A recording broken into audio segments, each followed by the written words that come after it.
Hello सांगमाने good morning आज good news सकाळକୁ ସମସ୍ତଙ୍କୁ ପୁଣି ଥରେ ୱେଲକମ୍। ସମସ୍ତେ କେମିତି ଅଛନ୍ତି ନିଶ୍ଚୟ ଜଣାଇବେ। ତ ସାଙ୍ଗମାନେ ମୁଁ ପୁଣି ଥରେ ଆସିଯାଇଛି ଆଉ ଗୋଟେ ନୂଆ ଭିଡ଼ିଓ ନେଇକରି। ତ ଆଜି ଆମ ଘରେ ବନା ହେଇଛି ମସଲା ଆଳୁ ସହିତ ମରିଚ ପକୁଡ଼ି। ତ ଚାଲନ୍ତୁ ଷ୍ଟାର୍ଟ କରିବା। ତ ସାଙ୍ଗମାନେ ଦେଖନ୍ତୁ କେତେ ସୁନ୍ଦର ଦେଖାଯାଉଛି। ତ ଏ ସୁନ୍ଦର ଜିନିଷଟି ବନେଇବା ପାଇଁ ପ୍ରଥମରୁ ଆମକୁ ଲଙ୍କାଟାକୁ ଭଲସେ ଧୋଇକି ପୁରୀ ପୋଛି ଦେବାକୁ ପଡ଼ିବ, ଯେମିତିକି ତାର ସବୁତକ ପାଣି ପୁରାପୁରି ଡ୍ରାଏ ହେଇଯିବ, ଶୁଖିଯିବ। ସେ ଭଳିଆ ଭଲସେ ଆମେ ଗୋଟେ ଶୁଖିଲା କପଡ଼ା ସାହାଯ୍ୟରେ ଧୋଇକିରି ପୋଛିଦେବା। ଲଙ୍କା ଗୁଡ଼ାକୁ ପୋଛି ସାରିଲା ପରେ ତାକୁ ଗୋଟେ ସାଇଡ଼୍ରେ କାଟିଦେବା। ଗୋଟେ ସାଇଡ଼୍ରେ ହିଁ କାଟିବେ, ଦୁଇ ସାଇଡ଼୍ରେ କାଟିଲେ ବିଲକୁଲ ବି ତା ଭିତରେ ପୁର ଦେଇପାରିବେନି। ସେଥିପାଇଁ ଗୋଟେ ସାଇଡ଼୍ ହିଁ କାଟିକିରି ତାର ଭିତରୁ ଯେତିକି ମଞ୍ଜି ବାହାର କରିପାରିବେ ସବୁତକ ମଞ୍ଜି ବାହାର କରିଦେବେ। ତ ସାଙ୍ଗମାନେ ଏ ଭିତରେ ଗୋଟେ କଥା କହିବି ରଖୁଛି, ଆପଣମାନେ ଆଳୁଟାକୁ ଗୋଟେ ଘଣ୍ଟାଟେ କି 1.5 ଘଣ୍ଟା ଆଗରୁ ସିଝେଇ ଦେଇଥିବେ। ସିଝେଇକି ତାକୁ ବିଲକୁଲ ହିଁ ଥଣ୍ଡା କରିଦେଇଥିବେ, ନହେଲେ ପୁରା ଗରମ ଗରମ ହାତ ତାତି ଯାଉଛି, ବିଲକୁଲ ବି ତାକୁ ମେସ୍ କରି ହେଉନି। ସେଥିପାଇଁ ଚେଷ୍ଟା କରିବେ ଆଳୁଟାକୁ ଟିକେ ସିଝେଇକିରି ଥଣ୍ଡା କରିଦେଇଥିବେ। ତ ଦେଖନ୍ତୁ ସବୁତକ ମରିଚ ଆମର ରେଡ଼ି ହେଇଯାଇଛି। ତାପରେ ଆମେ ଏଥର ଆଳୁଟାକୁ ପ୍ରିପେୟାର କରିବା। ଆଳୁ ମସଲା ପ୍ରିପେୟାର କରିବା ପାଇଁ ପ୍ରଥମେ ଆଳୁଟାକୁ ଯେଉଁ ସିଝା ଆଳୁଟା ଆମେ ସିଝେଇ ଦେଇଛେ ତା ଭିତରେ ଆମେ ଗୋଟେ ସୁଇଟ୍ କର୍ଣ୍ଣ ବି ସିଝେଇ ଦେଇଥିଲୁ, ଗୋଟେ ଖଣ୍ଡେ ସୁଇଟ୍ କର୍ଣ୍ଣ ସିଝେଇ ଦେଇଥିଲୁ। ତ ଦେଖନ୍ତୁ ଆଳୁ ଗୁଡ଼ାକ ସବୁ ଗୁଡ଼ାକ ଛଡ଼ା ହେଇଯାଇଛି ଆମର। ସେଥିରେ ଆମେ ସୁଇଟ୍ କର୍ଣ୍ଣଟାକୁ କାଟିକିରି ପକାଇଦେବା। ଆପଣମାନେ ଚାହିଁଲେ ଛଡ଼େଇକି ବି ପକାଇ ପାରିବେ। ଆଉ ଯଦି ଆପଣଙ୍କୁ କର୍ଣ୍ଣ ପସନ୍ଦ ହିଁ ନାହିଁ ତାହେଲେ ଆପଣ ସ୍କିପ୍ ବି କରିପାରିବେ, କିଛି ଅସୁବିଧା ନାହିଁ। ଆଉ ଟେଷ୍ଟରେ ବି କିଛି ଫରକ ଆସିବନି। ତ ସୁଇଟ୍ କର୍ଣ୍ଣଟାକୁ ବି ଆମେ କାଟିକିରି ପକାଇଦେଲୁ। ପକାଇ ସାରିଲା ପରେ ସେଥିରେ 2ଟା ପିଆଜକୁ କାଟିକିରି ପକା ହେଇଯାଇଛି।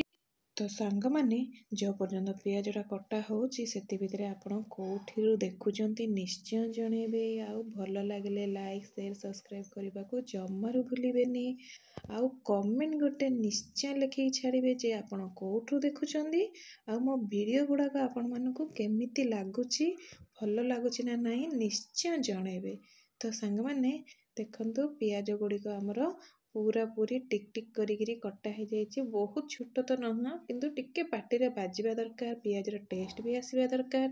ସେଥିପାଇଁ ପିଆଜ ଗୁଡ଼ିକୁ ପୁରାପୁରି ଖଣ୍ଡ ଖଣ୍ଡ ଛୋଟ ଛୋଟ ସରୁ ସରୁ ସ୍ଲାଇସ୍ରେ କଟା ହେଇଯାଇଛି ଆଉ ପକା ହେଇଯାଇଛି। ଏଥର ଆମର ଆସିଲା ମସଲାର ବାରି। ତ ସାଙ୍ଗମାନେ ଏଥିରେ ପ୍ରଥମେ ଆମର ଜିରା ଗୁଣ୍ଡ ପକା ହେଇଗଲା। ଜିରା ଗୁଣ୍ଡ ପରେ ଆମେ ମସଲା ଗୁଣ୍ଡ ପକାଇବା। ଚିକେନ ମସଲା ହଉ ମିଟ୍ ମସଲା ହଉ ଆପଣଙ୍କୁ ଯାହା ବି ପସନ୍ଦ ସେଇଟା ପକାଇବେ। ତାପରେ ଚାଟ୍ ମସଲା ପକା ହେଇଗଲା। ଚାଟ୍ ମସଲା ପରେ ଆମେ ପକାଇବା ଲୁଣ। ଲୁଣଟା ଆପଣଙ୍କ ଟେଷ୍ଟ ଅନୁସାରେ ପକାଇବେ, ଆପଣଙ୍କୁ ଯେତିକି ଦରକାର ସେତିକି ପକାଇବେ। କାହିଁକି ନା ଅଲରେଡ଼ି ଆମର ଆଳୁରେ ଲୁଣ ପଡ଼ିଥାଏ, ସେଥିପାଇଁ ଦେଖିକିରି ଟିକେ ଲୁଣଟା ପକାଇବେ। ଆଉ ଲଙ୍କା ଗୁଣ୍ଡଟା ପକା ହେଲା। ତ ସାଙ୍ଗମାନେ ଦେଖନ୍ତୁ ଆମେ ଚାମଚ ସାହାଯ୍ୟରେ ମେସ୍ କରିବା ପାଇଁ ଚେଷ୍ଟା କରୁଛୁ, କାହିଁକିନା ଆଳୁଟା ପ୍ରବଳ ଗରମ ଅଛି, ବିଲକୁଲ ସେଥିରେ ହାତ ଲଗେଇ ହେଉନି।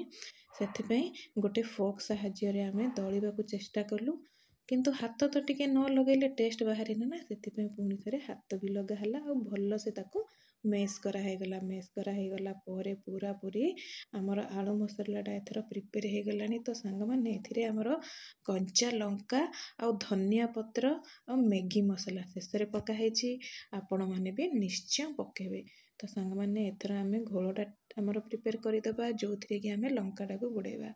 ତ ପ୍ରଥମେ ଆମେ ନେଇଗଲେ ବେସନ ଉପରେ ପକା ହେଇଗଲା ଲୁଣ, ଆଉ ଏଇଟା ପକା ହେଲା ଆମର ଖାର, ଖାଇବା ସୋଡ଼ା ଆଉ ଅଦା ରସୁଣ ପେଷ୍ଟ। ଏଇଟାରେ ପିଆଜ ମିକ୍ସ ହେଇନି, ଓନ୍ଲି ଅଦା ରସୁଣ ପେଷ୍ଟ। ଆଉ ଲଙ୍କାଗୁଣ୍ଡ ଟିକେ ପକା ହେଇଗଲା।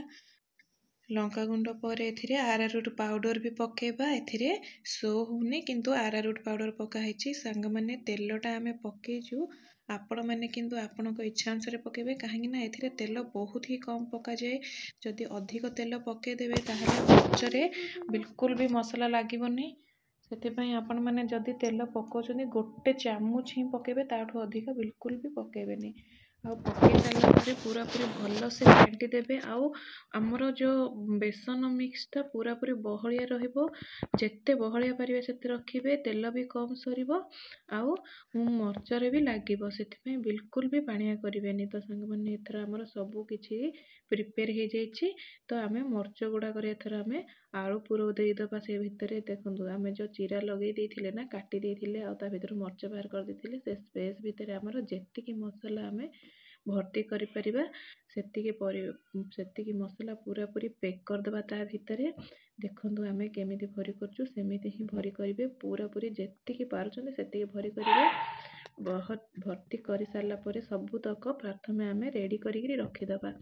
ତ ଦେଖନ୍ତୁ କେମିତି ଭର୍ତ୍ତି କରାହେଉଛି। ତ ସାଙ୍ଗମାନେ ଆପଣମାନେ ଲାଇକ୍ ସେୟାର ଆଉ ସବସ୍କ୍ରାଇବ୍ କରିବାକୁ ଜମାରୁ ଭୁଲିବେନି। ତ ସାଙ୍ଗମାନେ ଆମର ବେସନ ମିକ୍ସଟାରେ ଆମେ ହଳଦୀ ପକାଇବାକୁ ଭୁଲି ଯାଇଥିଲୁ, ସେଥିପାଇଁ ହଳଦୀ ଗୁଣ୍ଡ ଟିକେ ପକା ହେଇଗଲା।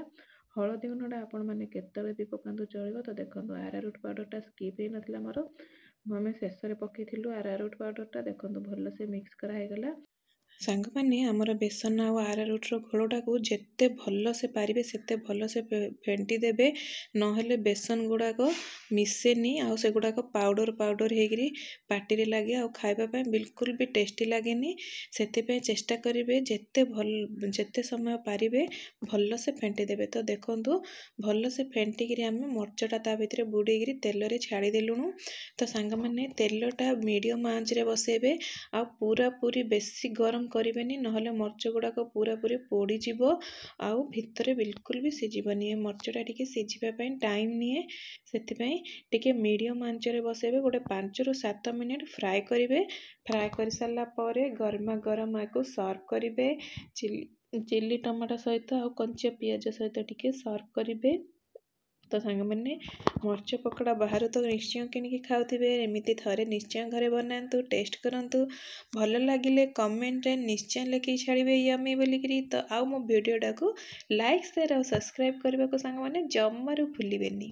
ଭାଇମାନେ ଦିଦିମାନେ ସାଙ୍ଗମାନେ ଆମ ଭିଡ଼ିଓ ସବୁବେଳେ ଦେଖୁଥିବାରୁ ସମସ୍ତଙ୍କୁ ଧନ୍ୟବାଦ। ସବୁବେଳେ ଏମିତି ଭଲ ପାଇବା ଦଉଥାନ୍ତୁ, ସବୁବେଳେ ଆମ ଭିଡ଼ିଓକୁ ଭଲ ପାଇବା ଦଉଥାନ୍ତୁ ଆଉ ଲାଇକ୍ ସେୟାର ସବସ୍କ୍ରାଇବ୍ ନିଶ୍ଚୟ କରିବେ। Bye guys. ତ ସାଙ୍ଗମାନେ ଆପଣମାନେ ନିଶ୍ଚୟ ବନାନ୍ତୁ, ଟେଷ୍ଟ କରନ୍ତୁ। ଭଲ ଲାଗିଲେ କମେଣ୍ଟ ଗୋଟେ ନିଶ୍ଚୟ ଛାଡ଼ିବେ ଆଉ ଲାଇକ୍ ସେୟାର ସବସ୍କ୍ରାଇବ୍ ନିଶ୍ଚୟ କରିବେ। ତ ସାଙ୍ଗମାନେ ଆଶା କରୁଛି ଆପଣମାନେ ନିଶ୍ଚୟ ଭିଡ଼ିଓଟି ପୁରା ଦେଖିଥିବେ। ନିଶ୍ଚୟ ବନାନ୍ତୁ, ଟେଷ୍ଟ କରନ୍ତୁ। କେମିତି ଲାଗିଲା ନିଶ୍ଚୟ କମେଣ୍ଟ କରିକି ଜଣାଇବେ। ଆଉ ଭଲ ଲାଗିଲେ ଲାଇକ୍ ସେୟାର ଆଉ ସବସ୍କ୍ରାଇବ୍ କରିବାକୁ ଜମାରୁ ଭୁଲିବେନି।